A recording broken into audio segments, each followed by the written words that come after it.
It seems everything in sports these days is about bringing the fans in the game closer together through technology. We've got instant replay, mics on players, and 15 cameras mounted inside an inflatable carrot stick in the end zone. While we're probably approaching the limit of how close fans can get to the game on the field, we've barely scratched the surface on how close we can get to the game off the field. For instance, fans can own a part of the publicly traded Green Bay Packers, but they still can't tell Eddie Lacy what not to eat. It's not fair. And sure, fans can select teams of their own players on DraftKings or FanDuel, but they still aren't allowed to actually cut the players who don't perform for them. Like Fat Eddie Lacy. The truth is, fantasy football and Madden and all these things, they're just not enough to scratch that sports fan God complex anymore. I need more. Sure, I can watch the games, bet on the games, tweet about the games, and periscope myself during the games, doing all these things, but you know what I can't do? Name the teams, or pick the players, or call the plays. And that's just ridiculous. It's 2016. How am I supposed to enjoy something that I have no say in whatsoever? What, I'm supposed to just trust that Bill Belichick is better at calling plays than I am? I've never been given a chance. There's no way to know if that's actually true. That is, until now. In February of 2017, a new Utah team will take the field as the 11th member of the Indoor Football League. Utah's new indoor football team promises to be more fan-driven than any pro team in history. It's called Project FANchise. It's the first of its kind where fans choose everything: a future GM, head coach, roster, mascot, even calling some of the plays. It will all be decided through an app by online vote. This isn't a franchise, it's a FANchise. Ah, I get it. They dropped the R and they made the word take on a whole new meaning. I'm from Boston, so that really resonates with me. I think I'm in on this, though. Hey, FANchise guys. FANchise guys. Tell me more.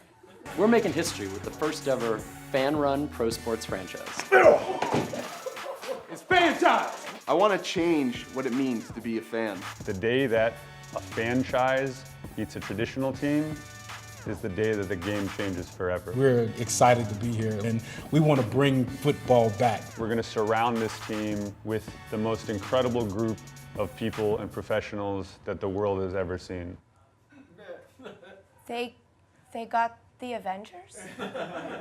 That's amazing. Okay, I'm in. I'm sufficiently fired the up now. Did that one guy have a GoPro on his head? What was that even for? I don't care. Let's go. This idea is almost too good. How can we be sure it's real?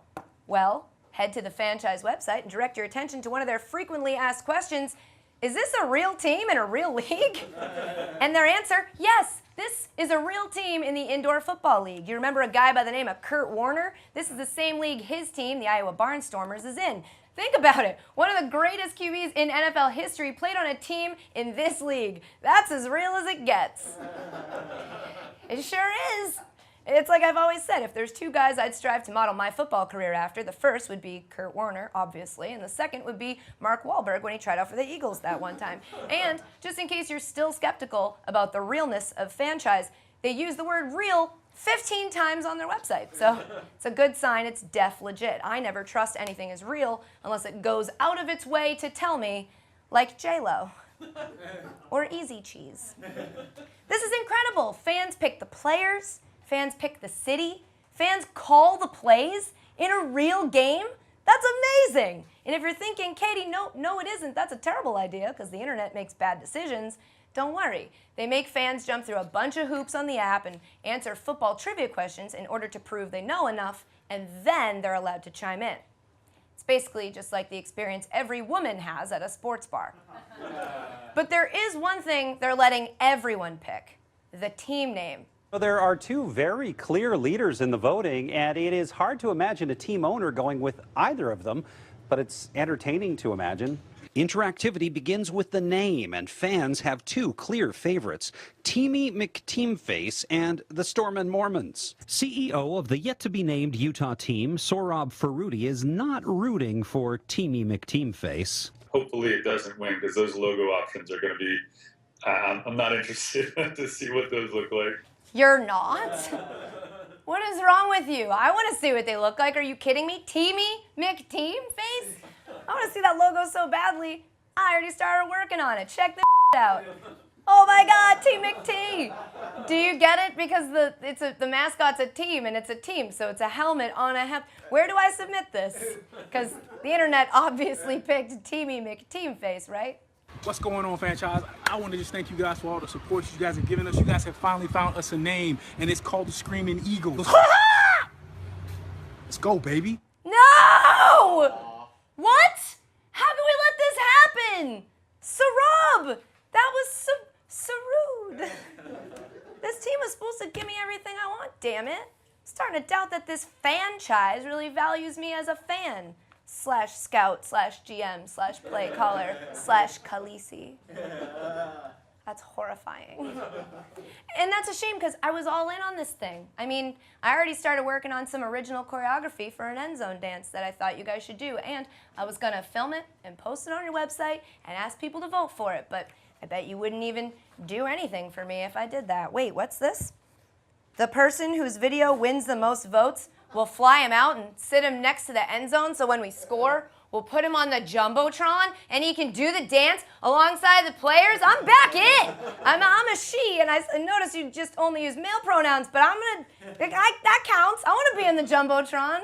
I want a free trip to Salt Lake City, and I get to dance with my favorite stars, the players that I picked to be on the team. This is amazing. There's no way I don't become best friends with those guys, and I've always wanted rich, famous athlete friends. There are no millionaires on the field in this league. Each player makes about $250 per game plus room and board during the season.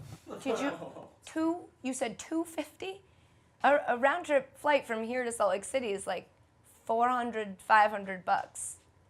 They're gonna pay more to get me there to dance like an idiot than they pay the actual players to actually play the game? That's awesome! Fans over everything, screw players, this team is so legit! There's really only one question left to ask, and conveniently enough for this bit that we're doing, CBSSports.com asked it. What kind of coach would want to serve as a glorified mime while the fans call the shots? Me.